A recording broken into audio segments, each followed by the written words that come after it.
munokwasangozivisana kunoku ihopley mhando yepa mhiripetara pa izone 5 kunoku kundo pamakuwa enhingikiri ekumbudzi paraundabout tati chinokona apo pakona apo zvokuti tikatondobva apo pakona apo tonosvika patonzibva okay kunoku ndokumakuwa kwatochera mvura yamunoona iri muchingoromo. Alright, saka pamafamba distance yakareba sei? Apa pandiri kutoenda izvozvi pakati rebei plus pandiri kubva apa panitori nemurume atoripo anotocherawo mvura hamene kuti chii chakaitika kuti mvura ibude mumakuwa mvura yatakumwa izvozvi iri kubva mumakuwa imomo. Asi haisi kupera mumakuwa macho? Inomboita ichipera pamwe asi pamwe yacho inowanika zvokuti kweduku haisi kunyanya kuwanika manje inoti apo yowanika apo yoshaika apo yowanika apo yoshaika. Alright, nanzwa kuti pane dambudziko riri kunetsa kunoku sevagari vemuhopley. Hanzi mukuchera mvura dzine mabhonzo evanhu vakafa kana kuti magumbezi anofukidzwa vashakapo. Makasimba here muri yeZimbabwe ndichikutambirai zvekare paHatrari 263. Ndinonyo Hatrari ndichange ndichifambira nyaya dzachiona dzezvinhu zviri kuitika munyika yedu yeZimbabwe. Saka kana usati wasubscribe, please don't forget to subscribe and turn on the notification bell so that pandinodzoka neimwe post uchange uchingoona. Alright. Unza ndikutambire. Yeah, mama. Sure. Ndakanzwa kuti hanzi pane mugodhi wakamboonekwa mabhonzo nemagumbezi aya anofukidzwa vashakapo. Ichokwadi. Alright, zvakaitika rini? Izvi zvakaitika mazi pakati pane 4 months kudarika kwemazuva akadarika. Zvakaitika. Alright, tsime rachona riri muno mufuti? Nechekumusoro. Apo pamusoro apo. Alright. Saka vanhu vachiri kuchera mvura ipapo nezvakaitika. Padi takuchera papo. Vachatombocheri avo. Vakuwanza kuchera panapo. Asi ndo mvura yavaitomwa. Saka mvura iyi iri umwe iyi munoishandisa chii? Mvura iyi tikachera tinogona kugeza. Asi inini semunhu anotambura tomwa futi. Tinogona kuinwa futi. Because hakuna kwatingawane mvura. Mvura iri kunetsa.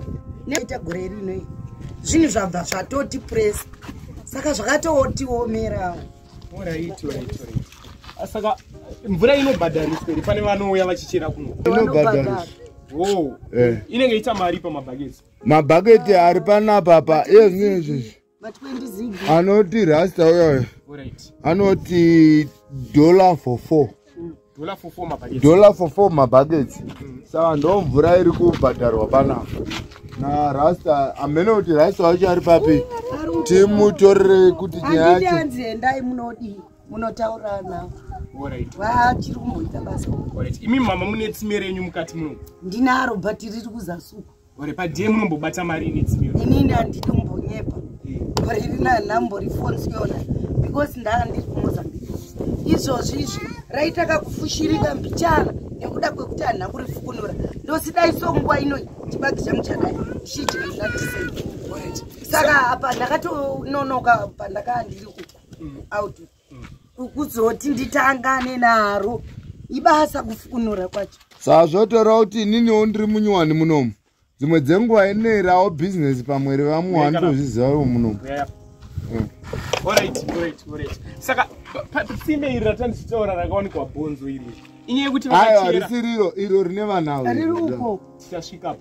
Inyaya yekuti vanhu vakachera tsime iri vakachera paye pane guva iri kana kuti vakachera pamba pasina guva rimo? Aiwa, vakanga vachochera papa ine guva nenyaya yekuti dzimwe dzenguva guva rarisingachaoneki.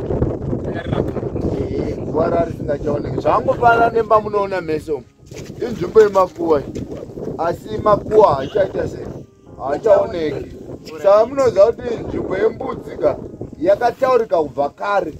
Saka isu hatisi kuziva kuti nyika here kana kuti chii chiri kuitika chekuti panoti imwe nzvimbo inonzi nemakuwa asi nzvimbo yembudzi haiparadzwi. Ukoko kwaunoona blue schedule inzvimbo isina makuwa ese zvokuti inzvimbo yaive suppose yekunge taitongoiziva kuti inzvimbo yembudzi inogara makuwa. Saka vanoti ivo hamhenoti vanoverenga makore mangani munyika munomu ekuparadza makuwa vovhura amwe makuwa uko. Anomazviona zvekuti zviri pachena kuti nokuti inini kubva ndichizvahwa ndakatongogara ndichizviziva.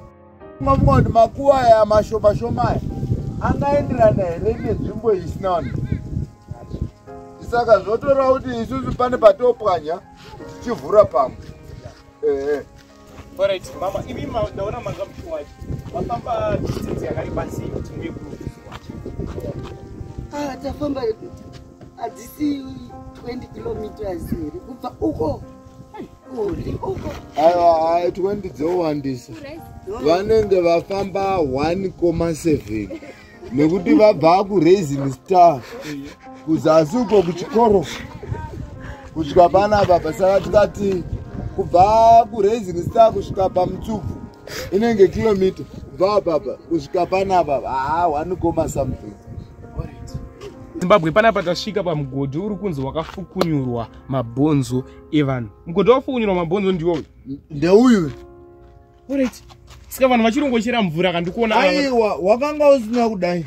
Wakutonyatsoowedzera kufukunyurwa nenyaya yekuti chi? Wanga wakasvika apo pamunoona pamusoro pane kandiro apa.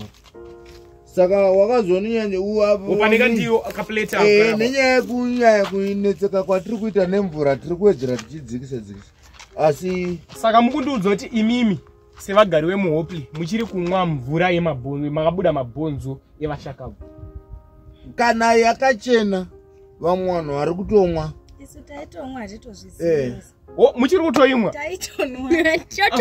Totonwa kwete kuti taitonwa totonwa. Alright. Hanzi magumbezi nemabhonzo zvakawanika umu. Zvakawanika umu. Nokuti iri line iri takatozoonzi kwai mugodhi uyu ngauvhahwe nevanhu vekanzuro nenyaya yekuti line ravo remakuwa munoona riri kusvika panapa. Ndosaka vakavhura apa. Kurodza paine makuwa. Chero vanhu vari apa vacharimi gore rino iri vari kutonzi vanofana kuti vasacharima nenyaya yekuti line remakuwa egore rino iri anofana kuti asvike. Alright, zviri kuratidza kuti apa pakutovharwa apa pakatofushirwa. Ende mvura umu yakupera umu.